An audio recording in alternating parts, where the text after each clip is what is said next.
What's going on, guys? Midwest Tokusatsu here, and today we're taking a look at the Lightning Collection Mighty Morphin Blue Ranger from Wave 5. Now, I finally got this in as an order from GameStop, as it seemed they were kind of shipping the Wave 5 figures kind of late. I'm not quite sure why that is, but he's right here. So, as always, we'll take a look at the box art, the figure itself, articulation, and kind of like judge how some of the accessories look. So, let's get into it. So, as you know, he has the box art on the front there, continues to the side. See all the figure, well, see the figure and all of his accessories in the front there.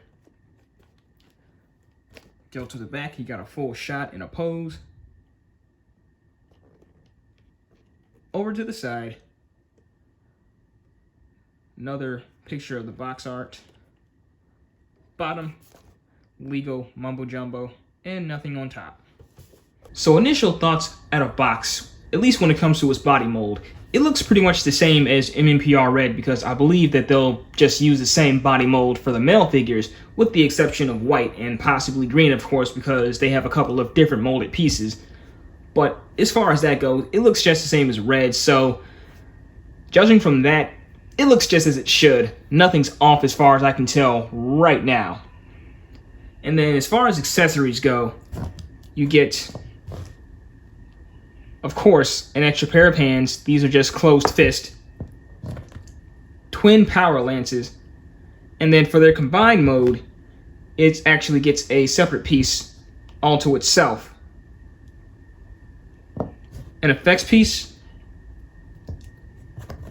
Of course, a blade blaster, which we'll just put in his holster for right now. And then a billy head, which we'll take a look at a little later. So articulation for him is your standard. So you have your foot swivel. Of course, as always, out of box, they'll be a little stiff, so it takes a little working with to get them right. Boot cuff swivel. Knee bend. Oh man, this one's really stiff.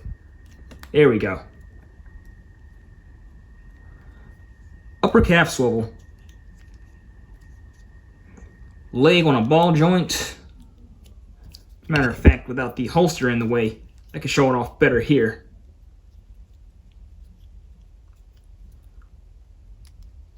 Ab crunch. Hand swivel. Bicep swivel. Elbow bend. Shoulder movement. The butterfly joints. And your ball jointed head.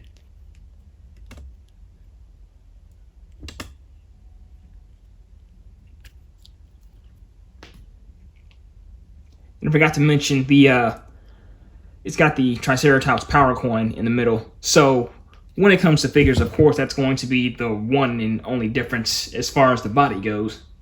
Now, testing out some of the accessories, once again, I kind of had a hard time of getting the weapon into his hand because of how like closed off that little gap is, or it's a little too stiff as well. Or it could just be the weapon itself. I'm not quite sure. But all I know is that with Trini, it was actually fairly easy because of how malleable her hands were. So if this is something that they could address for future releases, that would be great.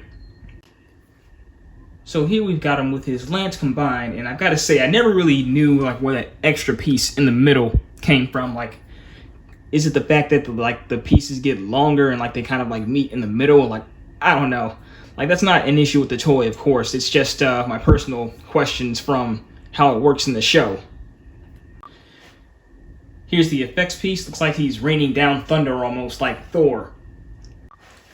And here he is with the swappable hands. And really, I've got to say, other than just being closed fist, they really serve no other higher purpose than just being an extra pair of hands to put in the box to make it worth the $20. So if that's your thing, then cool, but I wish they were just a little more creative with it.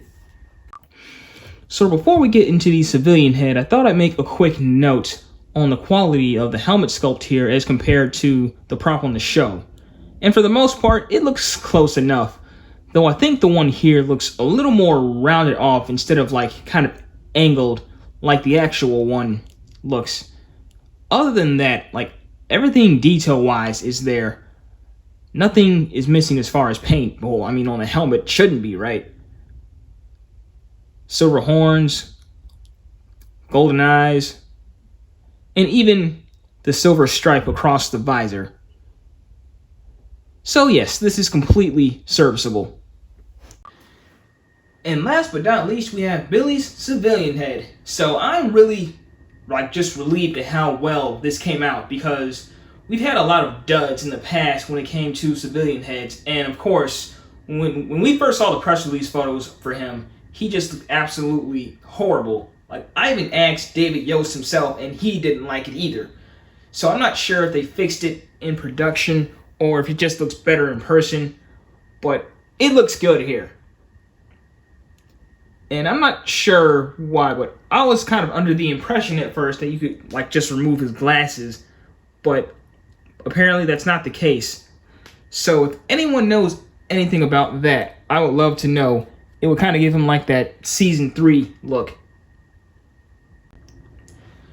So when it comes down to it, MMPR Blue is a completely serviceable figure. Everything you need as far as weapons and paint detail, it's there. And the only real gripe that I have were just those closed fists not being anything creative. So it's not really anything spectacular or exciting or new that we haven't seen before, but it just gets the job done for what it needs to do.